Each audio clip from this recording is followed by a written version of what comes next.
Basically എനിക്ക് ചോദിക്കാനുള്ളത്, എന്താ ഇത്?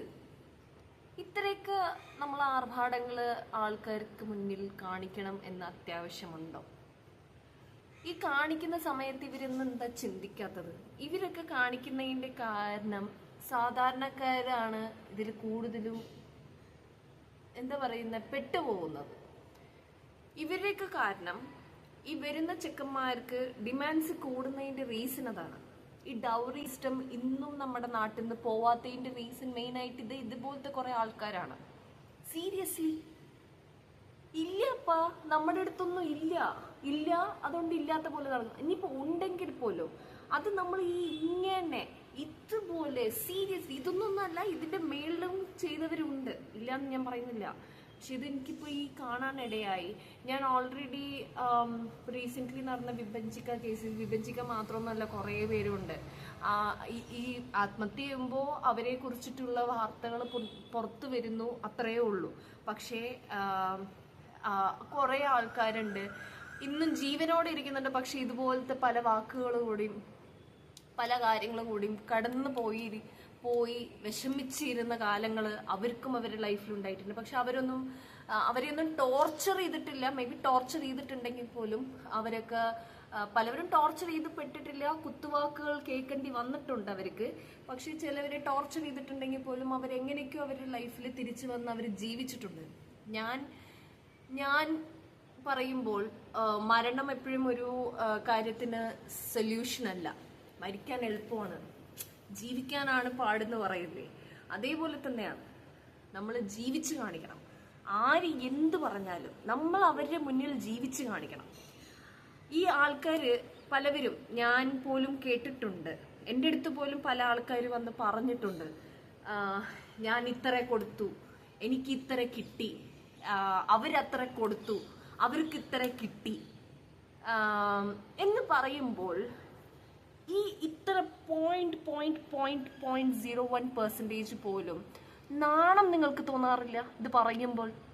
എന്ത് കൊടുത്തു നിങ്ങൾ നിങ്ങളുടെ മോളെ നിങ്ങൾ കൊടുത്തു എന്ന് പറയുന്നുണ്ടല്ലോ, നിങ്ങൾ നിങ്ങളുടെ മോളെ അങ്ങോട്ട് വില കൊടുത്ത് വിൽക്കുകയാണ് ചെയ്തത്. ഇതിൽ നിങ്ങൾക്ക് അഭിമാനിക്കാൻ ഒന്നുമില്ല.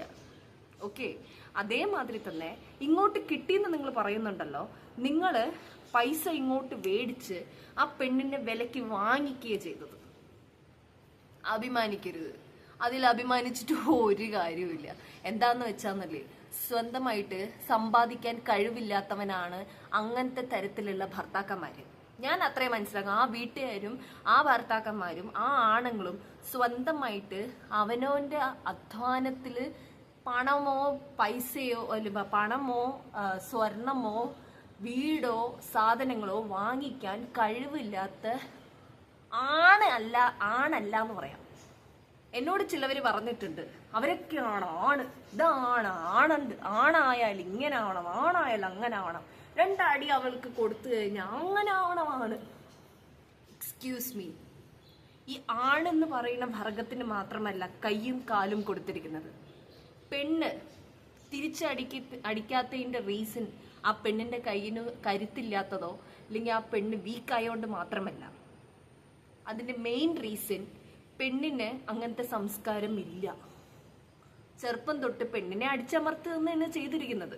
അല്ലാന്ന് ഞാൻ പറയുന്നില്ല. പെണ്ണുങ്ങളെ എല്ലാ വീട്ടിലും മിക്ക വീട്ടിലും സംഭവിച്ചിരിക്കുന്ന അവളെ അടിച്ചമർത്തി വെക്കുകയാണ് ചെയ്തിരിക്കുന്നത്.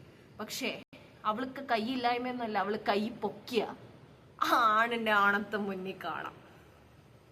അതിന്റെ ആവശ്യം, ആ ഒരു സംസ്കാരം ആ പെണ്ണിലൂടെ പെണ്ണ് തന്നെ സ്വയമായി ചില ക്യാരക്ടേഴ്സ് വെക്കും. അതാണ് പെണ്ണ് വയലൻസ് അല്ല പ്രതീക്ഷിക്കുന്നത്, സ്നേഹം മാത്രമാണ്. പക്ഷെ അത് പല വീട്ടുകാർക്കും പല ആണുങ്ങൾക്കും കൊടുക്കാൻ പറ്റുന്നില്ല.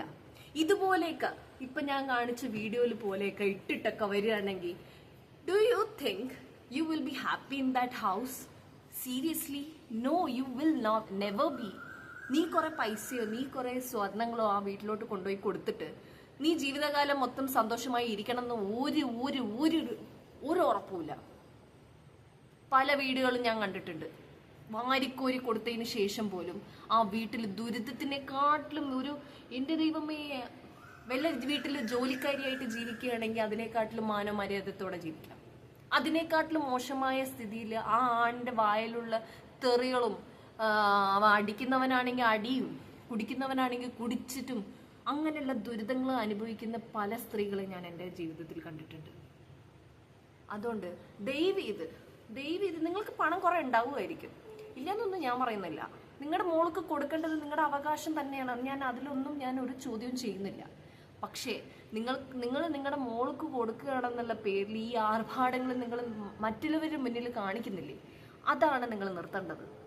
നിങ്ങൾ കാരണം കഷ്ടത്തിലാവുന്നതും ചൂഷണം ചെയ്ത് പെടുന്നത് സാധാരണക്കായ പാവപ്പെട്ട വീട്ടുകാരാണ്. പല വീട്ടിലും, എന്നെയും നിങ്ങളെ പോലെ പല വീട്ടിലുള്ളവരും ഗതിയില്ലാണ്ട് മക്കൾ സെറ്റിൽ ആവണം എന്ന് പറഞ്ഞ് കല്യാണം കഴിച്ചു വിടുന്നുണ്ട്. കല്യാണം കഴിക്കുന്ന സമയത്ത് പറയും, അയ്യോ ഒന്നും വേണ്ട മോള് നീ ഇട്ടിരിക്കുന്ന വസ്ത്രത്തിൽ ഇറങ്ങി വന്നാൽ മതി, മോളുടെ പൈസയോ പണമോ അല്ല ഞങ്ങൾക്ക് ആവശ്യം, ഞങ്ങൾക്ക് ഒരു മോളെയാണ് ആവശ്യം എന്ന് പറഞ്ഞിട്ട് വീട്ടിലോട്ട് കൊണ്ടുപോകുന്ന കൊറോണുണ്ട്. അവരോടൊക്കെ എനിക്ക് പറയാനുള്ളത്, പോയതിനു ശേഷം പിന്നെ അവരുടെ സ്വഭാവങ്ങളെല്ലാം മാറും.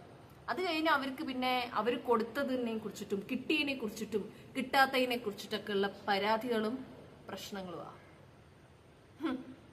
എല്ലാം പെണ്ണുങ്ങളും വിഭജിക്കുകയല്ല, എല്ലാ പെണ്ണുങ്ങളും വിസ്മയല്ല. എന്നീ ഈ പെണ്ണുങ്ങള് നേർവഴിക്ക് പ്രതികരിക്കാൻ തുടങ്ങുമല്ലോ, അന്നെല്ലാം പഠിച്ചോളൂ. എനിക്ക് അത്രേ പറയാനുള്ളൂ. അതുകൊണ്ട് ദയവ് ചെയ്ത് ഈ സ്വർണങ്ങളും പണ്ടങ്ങളും കുറെ വില കൂടിയ വസ്ത്രങ്ങളും കുറെ വില കൂടിയ കാറുകളും കല്യാണത്തിന് പ്രദർശിക്കുന്നത് നിർത്തുകയാണെങ്കിൽ നിങ്ങൾക്കൊക്കെ കൊള്ളാം.